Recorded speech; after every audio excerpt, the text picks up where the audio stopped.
सही कह रहे हैं जुनेद कि मैं इस तो इस तरह के टर्म से लोगों को बहुत हल्के- टर्म से बहुत मजा ले रहा हूँ मैं तो। अच्छा। Energy vampire, vampire। बिल्कुल वो वैम्पायर ही होते हैं। जब आप बिल्कुल गुफ्तगू कर रहे थे तो मेरे जहन में कुछ लोग और उनके फिक्रे चल रहे थे, वो तारीफ करते हैं असल में। लेकिन आप ये भी बहुत तो हमें लकी देखना हैं, होगा ना, आप बहुत लकी हैं, पता नहीं ये किस्मत कब तक साथ दे। हाँ।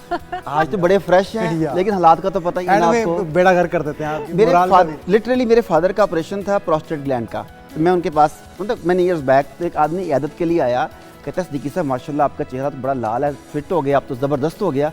पता है ना अमजद साहब का, उनका भी प्रोस्टेट ग्लैंड का ऑपरेशन था, बिल्कुल फिट हो गए, 3 माह बाद फौत हो गए। अल्लाह, ओह, अब ये इयादत करने के लिए आदमी है और खुदा का खौफ करते हैं या आप मोराल बढ़ा रहे हैं या तबाह कर रहे हैं। यस, तो वो लोग बाज़ औक़ात अपनी तरफ से अप्रिशिएट कर रहे हैं, तारीफ़ कर रहे हैं, लेकिन तारीफ़ के साथ किसी ना किसी बैड इवेंट को, बैड इंसिडेंट को ऐसे जोड़ रहे हैं कि सारी की सारी एनर्जी ड्रेन कर लें। आपकी अचीवमेंट का intentionally बताएं। कर रहे होते हैं या कुछ unintentionally लोग कर रहे इंटेंशनली करते हैं, लेकिन शुरू में कुछ लोग असल में आदी हो जाते हैं उस माहौल के, उस गुफ्तगू के, और फिर उन्हें ये भूल गया कि उनके बारे में सूरह फलक और सूरह नास उतरी हैं, तो दिलों पे पढ़ पढ़ के फूंकते हैं, कानों में कानाफूसियाँ करते हैं। बेसिकली एनर्जी ड्रेन कर रहे थे ना वो लोग सारे के सारे, जो आपसे जीने की उमंग छीन लेते हैं। आपने बड़ी अचीवमेंट की यार, माशाल्लाह, बहुत मुबारक हो, पर होगा क्या इससे यार? फायदा की। अच्छा, अब हाँ, इससे फायदा क्या? अब आप देखें कि वो आपकी इतनी बड़ी जो छाती चौड़ी हुई थी ना कि माशाल्लाह मैंने ये करके दिखाया, उसके बाद बिल्कुल आप डाउन से होते चले गए। तो वो लोग बाज़ औक़ात इंटेंशनली कर रहे होते हैं, बाज़ औक़ात हालात की वजह से उनकी नेचर ऐसी बन चुकी होती है कि उन्होंने हर जगह से कोई ना कोई नेगेटिव चीज़ ढूंढनी है। और इसकी मिसाल मक्खी की है कि मक्खी हमेशा गंदगी पर बैठती है, या जख्म पे, जख्म, वही गंदगी है ना, वो भी जख्म है ना, उसने गंदगी पर जाकर बैठना है। उसे और बेशुमार साफ़ सुथरी चीज़ें नज़र आ रही हैं, वो वहाँ बैठ नहीं सकती। तो ये जो वैम्पायर है, जिस नाम हमने चूज़ किया वैम्पायर, तो वैम्पायर खून चूसती है ना, वो भी गंदा खून होता है ज़ाहिर है, ये एनर्जी तो चूसते हैं। ये भी एनर्जी चूसते हैं। तो उससे उसकी लाइफ में से जो नेगेटिव चीज़ है, गंदी चीज़ है, वो निकालेंगे और उसे आपके सामने बनाकर पेश कर देंगे। अच्छा, लेकिन डॉक्टर साहब अब हमें ये पता अगर चल जाए कि ये लोग एनर्जी वैम्पायर हैं तो हम दूर रहेंगे, लेकिन हमें तो पता ही नहीं चलता। वो तो इतने हमदर्द बन के आज बहुत पीले पीले से लग रहे हो, लगते हैं कमज़ोर से, पता नहीं उसने जो जुनैद कह रहा था डाइटिंग कर करके बेचारे ने अपने सादा आदमी तो समझेगा शायद ये अच्छा मशवरा दे रहे हैं। हाँ, और वो फलाना भी इतना पीला लग रहा था, पता है फिर उसके किडनी के स्टोन निकल आए, फलाना निकल आए। अगर उसके जाने के बाद आप अपने आप को डाउन महसूस करें तो समझ लें कि वो एक वैम्पायर था या वैम्पायर थी। एनर्जी जूस के लिए। यस, अगर आप उसके जाने के बाद खुद को मोटिवेटेड, एक्साइटेड फील करें, मैं कुछ कर सकता हूँ, आपको वो लगे कि यार मेरे अंदर उमंग, तवानाई, जोश भर गया है, तो वो एनर्जी गिवर था। अगर वो एनर्जी चूस के चला गया तो फिर वो वैम्पायर था। तो उसके जाने के बाद पता लग जाएगा। और कुछ लोगों के तो बैठे बैठे ही पूरे का पूरा माहौल, इवन बाज़ औक़ात एक ऑफिस में 20-25 लोगों में एक आदमी वैम्पायर होता है और वो पूरे का पूरा माहौल उस एक की वजह से ख़राब हो जाता है। वो हर आदमी को वैसे ही कमेंट्स करता है जैसे भी आप कह रहे थे। बिल्कुल। तो ट्रीट कैसे करें इसको?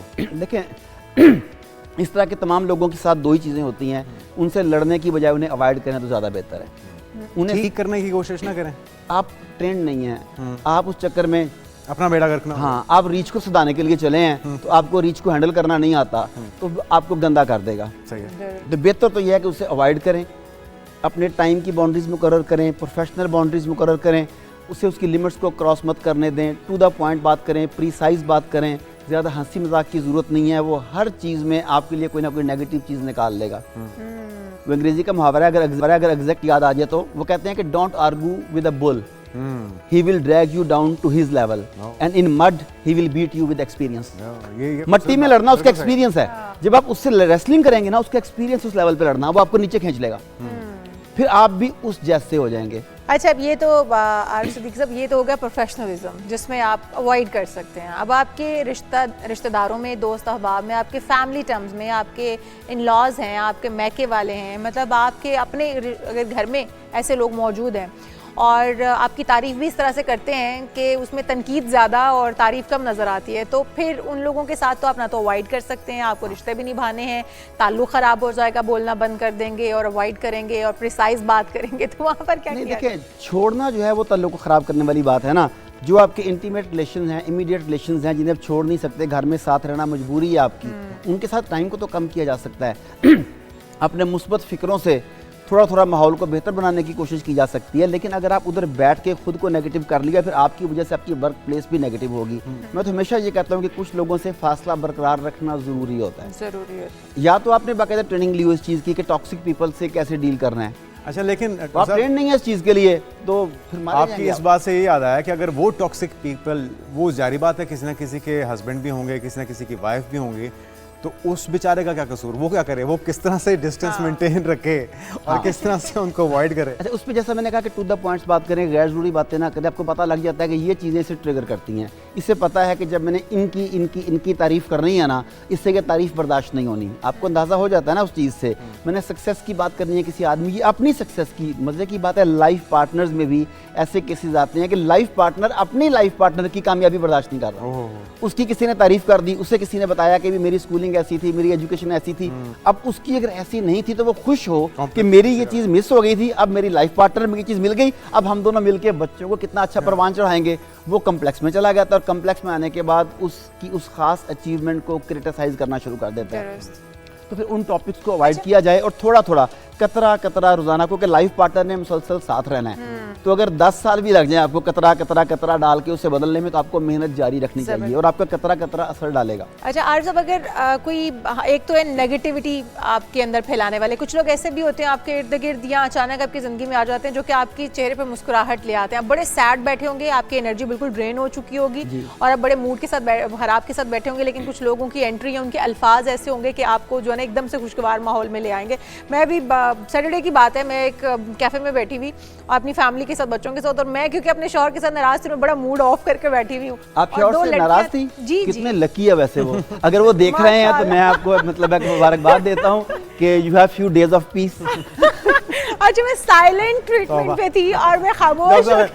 डॉक्टर साहब ने मौका जाने नहीं दिया, ठीक है ना? आपने नहीं, उन्होंने कहा तो मैंने कहा लगते हैं मैं उन्हें असल बात की तरफ दोबारा। अच्छा, तो मैं बैठी हुई हूँ बड़े ऑफ से मूड के साथ, 2 लड़कियाँ उठती हैं, बड़ी स्टाइलो सी आती हैं मेरे पास और आके कहती है, अब सारी फैमिली एकदम से वो हुई है, राउंड टेबल पे थे हम लोग, कि क्या कहने के लिए आई हैं वो मेरे पास, और आके मुझे कहती हैं एक्सक्यूज़ मी। मैंने उनकी तरफ देखा, मैंने कहा जी आप बहुत अच्छी लग रही हैं, आप बहुत प्यारी हैं। मैंने कहा थैंक यू सो मच। अच्छा, वो कॉम्प्लीमेंट ऐसा था और इतना सडन था कि मेरे चेहरे पे ना चाहते हुए भी स्माइल आ गई और मैं खुशगवार मूड में आ गई। तो वो लोग जो कि आप किसी की ढारस भी तो बन सकते हैं, किसी का मूड अच्छा करने की वजह भी तो बन सकते हैं, फिर क्यों आपने एनर्जी वेम्पायर बन के अगले का खून ही चूसना है? अच्छा, कम्प्लीमेंट पास करना शुरू में मुश्किल लगता है, किसी की तारीफ करना मुश्किल लगता है, लेकिन जब आप इसकी प्रैक्टिस करते हैं तो इतना प्लेजेंट एक्सपीरियंस है आपके लिए भी और दूसरों के लिए भी। लेकिन चूंकि आप वो मियाँ बीवी की बात कर रहे थे, अपने हस्बैंड की भी आपने बात बताई है, तो इसमें एक बात याद रखिएगा कि जब कम्प्लीमेंट पास करें तो पहले अपने माजी को भी जहन में रखें। ऐसा हुआ जिस तरह भी आप लोगों की बताया, आपने थोड़ी सी खटपट चल रही है, तो मियाँ बीवी की लड़ाई हो गई। तो मियाँ ने सोचा, जुनेद आपके लिए भी बड़ी पॉइंट की बात है। जी, मैं आप कान खड़े हैं मेरे। अच्छा, मियाँ बीवी की लड़ाई हो गई तो हस्बैंड ने सोचा कि मैं घर से बाहर रहता हूँ तो ये मेरी जिम्मेदारी है घर के हालात को ठीक करूँ, मैं किसी से मशवरा करता हूँ। वो एक साइकोलॉजिस्ट के पास गया, उसने उससे पूछा कि घर के मसले ख़राब से ख़राब तर होते जा रहे हैं, मुझे बताएं मैं क्या करूँ। अच्छा, साइकोलॉजिस्ट ने पूछा कि आपने आखिरी मरतबा बेगम की तारीफ़ कब की थी? वो सोचने लग गया, कहता है साल 2 साल 5 में याद ही नहीं कहता है। अच्छा, साइकोलॉजिस्ट सर पकड़ के बैठ गया, वो कहता है बंदे खुदा के, जिस तरह हमें ऑक्सीजन की ज़रूरत है, खातून को तारीफ़ की ज़रूरत होती है, घर के अच्छे हालात के लिए घर जाके तारीफ़ करना शुरू करें, हर चीज़ में तारीफ़ करें। उसने कहा ठीक है। उसने जाके दौरा नॉक किया, बेगम तो लड़ी हुई थी, सर पे पट्टी बांधी हुई है और मुंह का फिटे मुंह बनाया हुआ है, और वो आके कहती है आ गए हो? उसने कहा आज तो तुम बहुत प्यारी लग रही हो। बेगम हैरान, ये क्या हो गया? अंदर आए तो उसने कहा खाना ला दो। अब ना गैस थी ना बिजली थी, हालात ऐसे थे। उसने ठंडा खाना ला के टेबल पे पटखा और उससे कहती है कि अगर खाना वक्त पे खाओगे तो गर्म मिलेगा, तुम्हें कितनी दफ़ा का है? उसने कहा कोई बात नहीं। उसने नवाला मुंह में डाला, कहता है वाह क्या लज्जत है तुम्हारे हाथ में। बेगम रोने लग गई जोर जोर से। उसने कहा क्या हुआ? वो रो रही है। वो कहे बताओ क्या हुआ? वो रो रही है। उसने कहा हुआ क्या है? वो कहती घर के हालात पहले ठीक नहीं, ऊपर से तुमने नशा करना शुरू कर दिया।